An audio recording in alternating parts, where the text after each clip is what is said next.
Don't you worry, the clip's about to begin, but don't forget to subscribe. Or else, don't make me turn this website around. All right, so let's see. I'm going to go to Douglas in Ottawa. A lot of Canadian callers calling in tonight. Hello, Douglas. How's it going? Hello. I'm doing well. How are you, Mr. Dillahunty and Mr. Rhino? I'm fantastic. Oh, well, thanks. Oh, so, okay, so Mr. Matt, I watch you every week. All right. Thank you. I hope it's been useful. Yeah, it has been. But so, I love it when you speak to theists and you ask them difficult questions and you put them on the spot. I can appreciate that. Mr. Dillahunty. Good. Bring on the question. I have a question. I have a question for you, Mr. Dillahunty. I saw it last year in June. I saw your debate with Mr. Ray Comfort. I want to know, first of all, let's say I love that debate and how you kept on challenging him.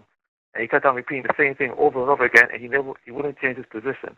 I'd like to ask you two questions. A, why do you think he does that?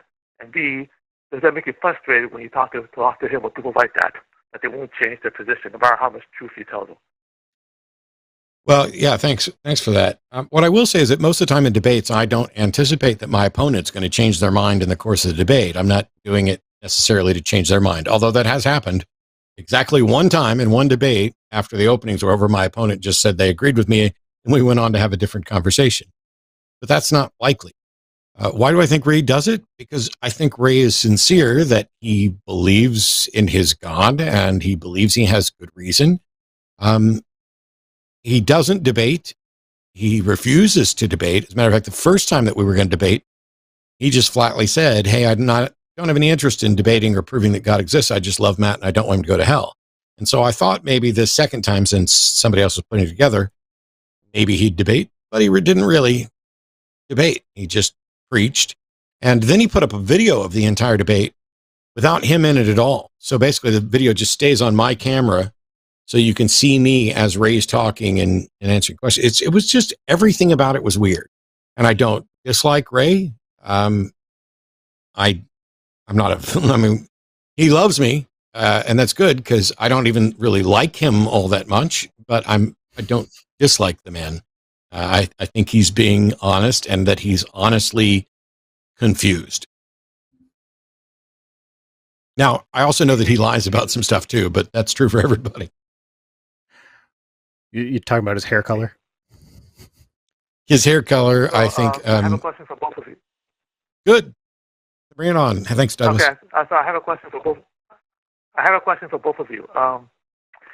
So I understand your position about God's moral character. So do you agree? Do you agree with this scenario that even if God were real, you wouldn't worship him because he's pure evil?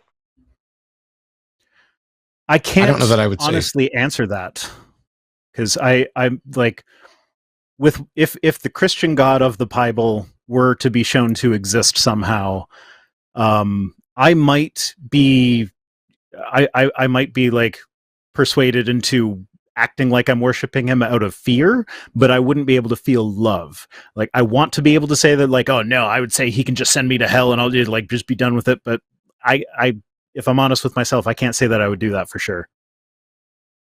I can say that I wouldn't worship him even if it were real, only because I wouldn't worship anything. Because anything for me deserving of worship couldn't ever ask or expect it. So yeah, even if God were real, I'd have a whole lot of explaining to do before I'd have any sort of positive feeling towards him at all. Yeah. I see. Okay. Well, I get it. I've been having my doubts lately about the faith, and you guys, you two, especially you, Mr. Dillahunty, you really helped me. So I just wanted to let you know that. Well, thank you very much, I wish you luck. If you're having doubts with the faith, Apologia actually just put out a really good video a couple days ago.